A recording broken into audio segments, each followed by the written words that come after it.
Hi viewers, welcome to Belagan channel. இந்த வீடியோல பத்தி பார்க்க போறோம் அப்படினா Royal Enfield E1 classic 350 break சுவிட்சை எப்படி கழட்டி மாட்டறது எப்படி செக் பண்றது அப்படி பார்க்க போறோம். அப்புறம் ஏன் கேட்டலிஸ்ட் கன்வெர்ட்டர் வந்து நாம ரிமூவ் பண்ணிட்டு த்ரோ போய் போட கூடாது. அந்த கேட்டலிஸ்ட் கன்வெர்ட்டர் என்ன பண்ண போகுது அப்படிங்கிற மாதிரி பார்க்க போறோங்க. அந்த வீடியோ கொஞ்சம் ஃபுல்லா பாருங்க. 1000 பிக்சல்ல பாருங்க. Full screen full brightness solution கொஞ்சம் டிஸ்கிரிப்ஷன் பாருங்க. ஏனா டேட்டா கொடுத்திருப்போம். டிஸ்க்ளைமர், Instagram ID, டூல்ஸ் ஏதாவது யூஸ் பண்ணிருந்தா, ப்ராடக்ட் யூஸ் பண்ணிருந்தா, அப்புறம் இந்த வீடியோ பேஸ் பண்ணி ரெக்கார்ட் வீடியோஸ் இருந்தா இதெல்லாம் போட இருக்கும். அதனால டிஸ்கிரிப்ஷன் கொஞ்சம் பாருங்க. கொஞ்சம் கமெண்ட் பாருங்க. ஏன்னா இப்ப இந்த வீடியோ பண்ணிரோம். ஏதோ ஒரு சேஞ்ச் இருக்கு, இல்ல ஏதோ ஒரு அப்டேஷன் இருக்குனா கமெண்ட்ல ஃபர்ஸ்ட் ஒரு மாதிரி பின் பண்ணுவோம். இதை எப்படி கழட்டுறதுன்னு சொல்லி ஆல்ரெடி வீடியோ பண்ணி வச்சுங்க. அந்த வீடியோ லிங்க் நான் டிஸ்கிரிப்ஷன்ல கொடுத்துறேன். இப்போ பிரேக் சுவிட்ச் லைன் இங்க வருங்க. இது எப்படின்னா நம்ம பிரஷர் பண்றோம் இல்லீங்களா? இந்த பின்னாடி வர பிரேக் பெடல் இது போஸ்ட் மூலமா ஹைட்ராலிக் ஃப்ளூயிட் வந்து பாஸ் பண்ணப்படும். அது ஃபர்ஸ்ட் ஏபிஎஸ்ல என்டர் ஆகும். இந்த ஏபிஎஸ்ல என்டர் ஆகக்கூடிய செக்ஷன் இங்க இருக்கு பாருங்க. இந்த உள்ள பிரேக் சுவிட்ச் இது மூலம் பாஸ் ஆயிட்டு தான் அதுக்கப்புறமேட்டுக்கு பின்னாடி கேலிபருக்கு போகும். இப்போ இதான் கழட்டி மாட்ட போறோம். இந்த செட்டப் நான் சொன்ன மாதிரி கழட்டி மாட்டாச்சு ஆல்ரெடி. இப்போ இதை நம்ம வந்து ரிமூவ் பண்ணோம் அப்படின்னா இந்த கிளாம்ப் போது பாருங்க, இந்த left to right top to bottom இதை கழட்டணும். இதை கழட்டுறதுக்கு உள்ள இருக்கு 10 mm நம்ம டீ பாக்ஸ் போட்டு தான் கழட்டணும். பேட்டரி ஸ்டெப் எல்லாம் வெளியே எடுத்தாச்சு.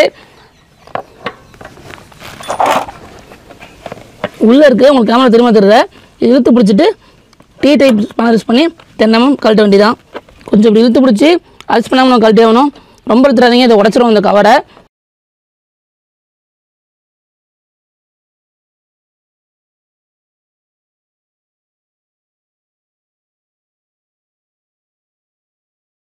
கொஞ்சம் யூஸ் பண்ணால் போதுங்க. அப்புறம் கையில் வச்சுக்கிட்டு அப்படி கழட்டி தான் இந்த உள் சைடு கவருக்குள்ளே விட்டு எடுத்தாச்சு 10 mm. இப்போ கீழே 10 mm பொசிஷன் பார்த்துங்க எப்போதுமே எப்படி கழட்டுறோம் அப்படின்ட்டு என்ன இருக்குன்ட்டு அதே மாதிரி மாட்டிடணும். எப்போதுமே பிரேக் சமயம் ஒர்க் பண்ணுறோம். நாங்கள் இப்போ ரியருக்கு பண்ணுறதா ரியரோட பிரேக் பண்ண எடுத்துக்கூடாது, ஃப்ரண்ட்டு பண்ணால் ஃப்ரண்ட் எடுத்துக்கூடாது. ஏபிஎஸ் பேஸில் ஒர்க் அப்படிங்கிறனால நம்ம ஃப்ரண்ட்டையோ இல்லை ரியரையோ ப்ரெஸ் பண்ணவே கூடாதுங்க. எல்லாமே திரும்பி மாட்டி முடிக்கிற வரைக்குமே. இந்த ப்ரெஸ் சுவிட்சோட சாக்கெட் இங்கே வருதுங்க. இது செட்டாக வெளியே எடுக்கணும். லிவரை கொஞ்சம் அழுத்திட்டு அப்படியே மேலே எடுத்துட வேண்டியதான். அவ்வளோதான், ப்ரெஸ் சுவிட்சோட சாக்கெட் வந்துருச்சு. இதை அன்பிளக் பண்ணிடலாம். இந்த பாயிண்ட்டை ப்ரெஸ் பண்ணி இந்த லாக்கு ப்ரெஸ் பண்ணி எடுத்தால் வெளியே வந்துடுங்க.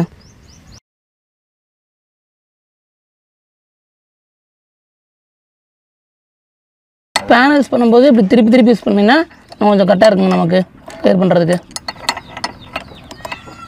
இந்த பிரேக் ப்ரெஸ் சுவிட்சை கழட்டுறதுக்கு 4 mm ஓப்பன் யூஸ் பண்ணுங்க. ஏன்னா அதனுடைய ஃபாஸ்ட் வந்து 4 mm ஃபாஸ்ட்டாக இருக்குங்க. இது இன்சர்ட் பண்ண முடியாதுங்க ஆக்சுவலாக. ஏன்னா அந்த ப்ரெஸ் ஷேப்பில் ஃப்ரேம் போடப்பட்டிருக்கீங்களா?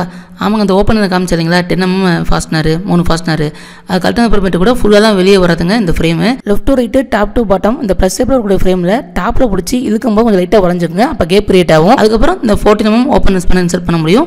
அப்புறம் நம்ம ஜஸ்ட் டூல் யூஸ் பண்ணிட்டு அதுக்கப்புறம் ஹேண்ட் யூஸ் பண்ணி ஃப்ரீ பண்ண வேண்டியதாங்க அந்த ஃபாஸ்ட்னரை. இப்போ நம்ம லூஸ் பண்ணும்போது அந்த ஒயர் செட்டப்பை சேர்த்து பிடிச்சிட்டு தாங்க அந்த ப்ரெஷர் சுவிட்சை வந்து நம்ம லூஸ் பண்ணணும்.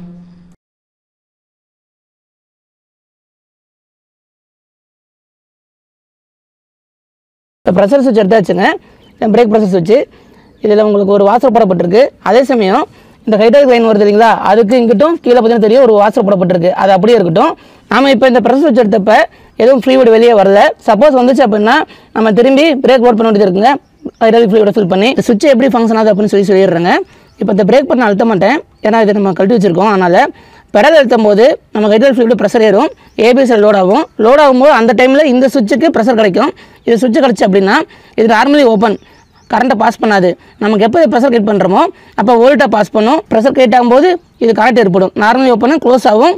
அப்போ உங்களுக்கு இதில் வரக்கூடிய ப்ளஸ் வோல்ட்டை அவுட்டில் கொடுக்கும். எங்கே கொடுக்கும் அப்படின்னா பிரேக் லைட்டுக்குரிய பாசிட்டிவில் கொடுக்குங்க. ரியர் லைட்டுக்குரிய பிரேக் லைட்டாக இருக்கட்டும் இல்லை டெய்ல் லைட்டாக இருக்கட்டும், அதனுடைய பவர் எங்கேருந்து வருது அப்படிங்கிற மாதிரி ஆல்ரெடி வீடியோ பண்ணி வச்சுங்க. அந்த வீடியோ லிங்க் நான் டிஸ்பிளே கொடுத்துறேன், நீங்கள் பார்த்துக்கலாம்.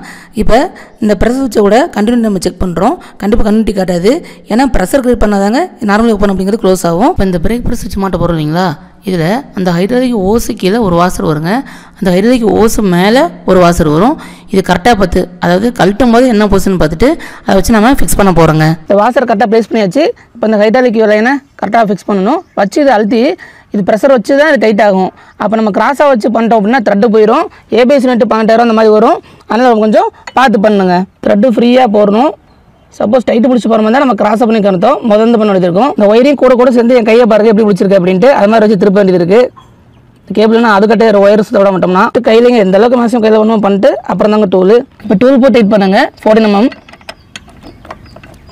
மாற்றி அவ்வளோ கரெக்ட் டைட் வைக்கணும். இந்த கவர் இருக்குது இல்லைங்களா, இதை கரெக்டாக வச்சு லாக் பண்ணிடணும்.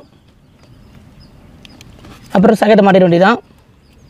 டெர்மினல் மாற்றி போட முடியாது, சாக்கெட் நம்ம டிசைன் கரெக்டாக தான் போட முடியும். அப்புறம் இந்த சப்போர்ட்டில் வந்து மாட்டிட வேண்டியதான். அவ்வளோக்கு மாட்டியாச்சு. டைட் இருக்குது, கரெக்டாக டைட் வைக்கணுங்க. நீங்கள் ஓப்பனில் பார்த்துருப்பீங்க, டி ஷேப்பில் ஃப்ரேம் போயிருக்கும். நான் கூட லெஃப்ட் டு ரைட்டு சொன்னீங்களா, அந்த லெஃப்ட் டு ரைட்டு ஃப்ரேமுக்குரிய சப்போர்ட்டு 10 mm ஃபாஸ்டர் மூலமாக போடப்பட்டிருக்கும். 10 mm போல்ட்டு அதை இந்த பேட்டரி பாக்ஸ் சேம்பர் வழியாக உள்ளே விட்டு கையிலேயே ஃபஸ்ட்டு டைட் பண்ணிட்டு அதுக்கப்புறம் டி ஸ்பேன் யூஸ் பண்ணி, அதாவது 10 mm டிவி பாக்ஸ் யூஸ் பண்ணி நான் அதை டைட் வச்சுருப்பேங்க. என்னால் கேமராவை அந்த சைடு வச்சுருக்க முடியல. அதனால் இந்த பேட்டரி பாக்ஸ்க்குரிய இந்த சைடு வச்சு எடுத்திருக்கேன். ஆனால் ஈஸி தாங்க, பார்க்கும்போது உங்களுக்கு என்ன விதம் வர மாதிரி இருக்குதான். இந்த சைடில் வச்சு நான் காட்டும்போது ஆக்சுவலாக அந்த சைடு வச்சு தான் நம்ம டைட் பண்ணப்பட்டிருக்கோம். நமக்கு தேவையான மாதிரி அந்த ஜஸ்ட் அந்த பிளாஸ்டிக் கவரை லைட்டாக இழுத்து பிடிச்சிக்கிட்டு நம்ம டைட் வச்சிட வேண்டியதாங்க. நீங்களே பார்த்துருப்பீங்க, கழட்டும்போது அந்த ப்ரெஸ்ஸில் போகிற ஃப்ரேமில் லெஃப்ட் டு ரைட்டு அதுக்குள்ளே 10 mm இப்போ மாட்டணும் ஃபாஸ்ட்னரை. அதுக்கப்புறம் டாப் டு பாட்டம் ஃபாஸ்ட்னர் பார்க்கும்போது டாப்பில் ஒரு 10 mm பாட்டம் ஒரு 10 mm வரும். நம்ம கழட்டும்போது எப்படி இருந்துச்சோ அதே மாதிரி பொசிஷனில் போட்டு மீதி எல்லாமே நம்ம கழட்டும்போது எப்படி இருந்துச்சோ அதே மாதிரி ஃபிக்ஸ் பண்ண வேண்டியதாங்க. இதை பேஸ் பண்ணி எல்லா வீடியோ பண்ணியாச்சு. அவருக்கு ரெக்கார்ட் வீடியோஸ் லிங்க்னா டிஸ்பிளே கொடுத்துறேன், நீங்கள் பார்த்துக்கலாம். எக்ஸாஸ்ட் பைப்புங்க டோட்டலாக. இது இன்ஜினோட ஹெட் எக்ஸாஸ்ட் பைப்புங்க. இது கேட்டலிஸ்ட்டு மஃப்ளரு. இந்த கேட்டலிஸ்ட் ஏன் ரிமூவ் பண்ணக்கூடாது அப்படின்னு சொல்லி பார்க்கலாங்க. கேட்டலிஸ்ட் விட்டுருங்க. கேட்டலிஸ்ட் அப்படின்னா கெமிக்கல் ரியாக்ஷனை இன்க்ரீஸ் பண்ணுறோம். எப்படின்னா சில சப்ஸ்டன்ஸ் ஆட் பண்ணுற மூலமாக. பொதுவாகவே பைக்கில் பார்த்தீங்கன்னா 2-way கேட்டலிஸ்ட் தாங்க போட்டிருப்பாங்க. ஒரு வந்து ரிடக்ஷன் கேட்டலிஸ்ட்டு, இன்னொன்று ஆக்சிலேஷன் கேட்டலிஸ்ட்டு. சில சப்ஸ்டன்ஸ் சொன்னாங்களா, இந்த ரிடக்ஷன் கேட்டலிஸ்ட் என்ன போட்டிருப்பாங்க அப்படின்னா பிளாட்டினமோ ரோடியமோ போட்டிருப்பாங்க.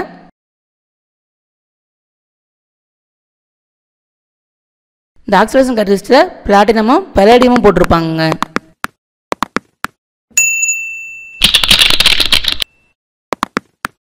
இந்த கேட்டலிஸ்ட் இருக்குங்களா, இது ஃபில்டர் மாதிரி இருக்குங்க, அது தேன் கூடு மாதிரி இருக்கும். இன்ஜின்லேருந்து வரக்கூடிய எக்ஸாஸ்ட்டில் பார்த்தீங்கன்னா சில கேஸஸ் வருங்க. அது கார்பன் டை ஆக்சைடு, அப்புறம் வாட்டர் வரும். ஹார்ம்ஃபுல் கேஸஸ்ன்னு பார்க்கும்போது கார்பன் மோனாக்சைடு வரும், அப்புறம் ஹைட்ரோ கார்பன் வரும், அப்புறம் நைட்ரஜன் ஆக்சைடு வருங்க. இந்த செட்டப்பு அப்படியே இந்த ஃபஸ்ட்டு கேட்டலிஸ்ட் என்ட்ரு ஆகும். இந்த ஃபஸ்ட்டு கேட்டலிஸ்ட் என்ன பண்ணுன்னா நைட்ரஜன் ஆக்சைடு இருக்குது இல்லைங்களா, இதை பிரிச்சிடும். எப்படி பிரிக்குன்னா நைட்ரஜனாகவும் அதுக்கப்புறம் ஆக்சிஜனாகவும் பிரிச்சிருங்க. இப்போ பிரிக்கப்பட்டது செகண்ட் கேட்டலிஸ்ட்டில் என்ட்ரு ஆகும், நைட்ரஜனும் அப்புறம் ஆக்சிஜனும். மீதி கேஸஸ் இருக்குது இல்லைங்களா, இந்த ஹார்ம்ஃபுல் சொன்னது இல்லைங்களா, கார்பன் மோனாக்சைடு ஹைட்ரோ கார்பன், இது இங்கே வரும். அப்போ இந்த செகண்ட் கேட்டலிஸ்ட்டில் பார்க்கும்போது என்ன இருக்கும் அப்படின்னா கார்பன் டை ஆக்சைடு, வாட்டரு, அப்புறம் கார்பன் மோனாக்சைடு, அப்புறம் ஹைட்ரோ கார்பன் இருக்குங்க.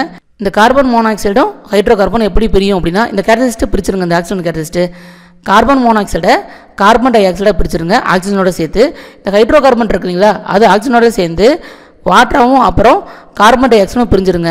அப்போ ஃபைனலாக பார்க்கும்போது இந்த ரெண்டு கேட்டலிஸ்ட் தாண்டி எது என்ட்ராகும் அப்படின்னா வெளியே வர்றது வாட்டர் வெளியே வருங்க, அதுக்கப்புறம் நைட்ரஜன் வெளியே வரும், அப்புறம் கார்பன் டை ஆக்சைடு வெளியே வரும். இதெல்லாம் ஹார்ம்ஃபுல் கிடையாதுங்க அந்தளவுக்கு.